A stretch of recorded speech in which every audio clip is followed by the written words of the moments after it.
Hurricane John has intensified into a major hurricane category 3 right now and expected to make landfall in Mexico in just about a few hours after this update, of course, and unfortunately it's going to make landfall nearby where Hurricane Otis made landfall last year.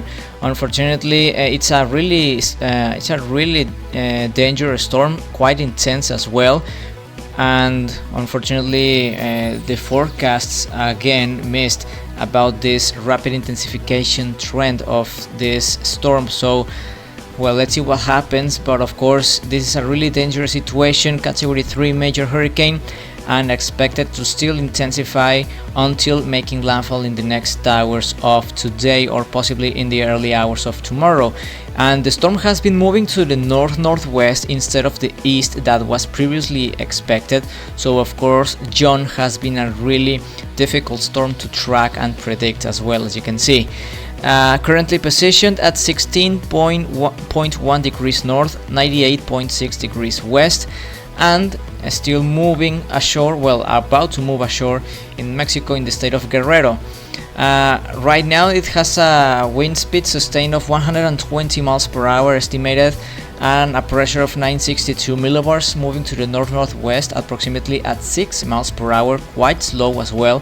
So this is another really dangerous situation because the slow pace of this storm could bring a lot more of cyclonic effects, high rainfall accumulations, and the risk of big floodings and landslides as well.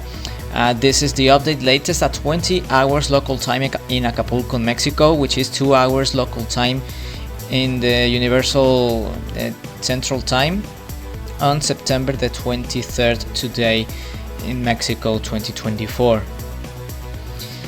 And this is the forecast issued by the National Hurricane Center. You can see the forecast. They predicted that it was going to move to the east, but unfortunately that hasn't been the case, and the storm has still moved to the north-northwest. So it's expected to make landfall directly or pass directly over the city of Copala, which is right now about 38 miles to the southwest. Also, it's quite a little bit more closer to the city of Coajinicuilapa, also in the state of Guerrero, to the southeast, 35 miles. San Luis Acatlán, more ashore, 49 miles to the south of the city. And Acapulco, 91 miles to the east-southeast. The core itself and the structure of the storm itself, it's not reaching the city, of course, which is great news. Acapulco is a very highly populated area, not really the 3 cities previously mentioned, but still a lot of people could be affected by that storm, and we cannot rule out that high damages and loss of life can be seen, unfortunately, due to the unexpectation about how unexpectedly the storm has intensified, has gained power, and how close to land was or it was already, even on its first stages of life. So this is a really threatening situation and a really dangerous situation for the people in Acapulco. And this is the wind shear chart, or well, the wind shear graphic. As you can see, the icon of the storm located in on the lower side of your screen, and the right side and the lower right side of your screen. You can see the wind shear levels are extremely low, practically non-existent. So definitely that was one of the reasons of why John has intensified that quickly, unfortunately. And the sea surface temperatures as well are boiling in the Eastern Pacific in the under the location where John is currently placed, and it's about 30 Celsius, 31 Celsius in some spots as well. So definitely the conditions were optimal for John to intensify quite quickly, despite the interaction with land has been looking extremely good, well organized as well. And well, unfortunately it's another classic Eastern Pacific storm with those conditions, and that makes the storm to intensify that quickly. And as you can see, the graphic on the GFS model, the remnants of John still remaining over the cities of Acapulco and Oaxaca as well. So a lot of rainfall accumulations are expected for those states and cities, and possibly another cyclonic activity could be seen on the next week, possibly, or by the end of this week at least. So we cannot rule out that something could appear behind John or nearby John after it dissipates or makes landfall. So of course a lot of days are expected to have more rainfall activity for the cities and the states of Oaxaca and Guerrero, and of course that includes the city of Acapulco as well, which still are not recovered by the storm Hurricane Otis on the last year. So of course it's a really dangerous situation, and we can also see a very big storm making landfall in Florida, possibly a major hurricane by the next 3 days or 4 possibly. So this is another situation that we should take note and of course to track very closely. And the multimodal diagnostics, you can see practically some models predicting that John could actually intensify that quickly, but we can see also that the more official models, or the more important ones, predicted that John couldn't make it into actually a hurricane.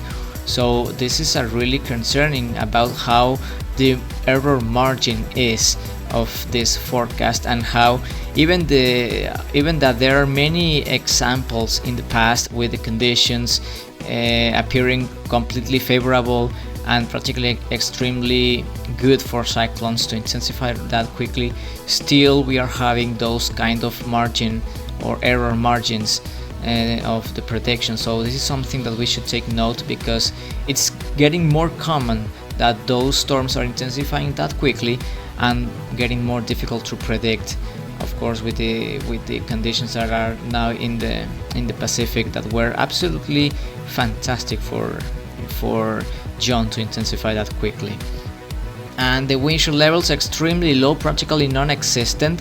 So this is something that John took advantage of, and of course made the storm to intensify into a category 3 hurricane mid-range already, and about to make landfall at peak intensity. Sea surface temperatures 30 Celsius, extremely good as well.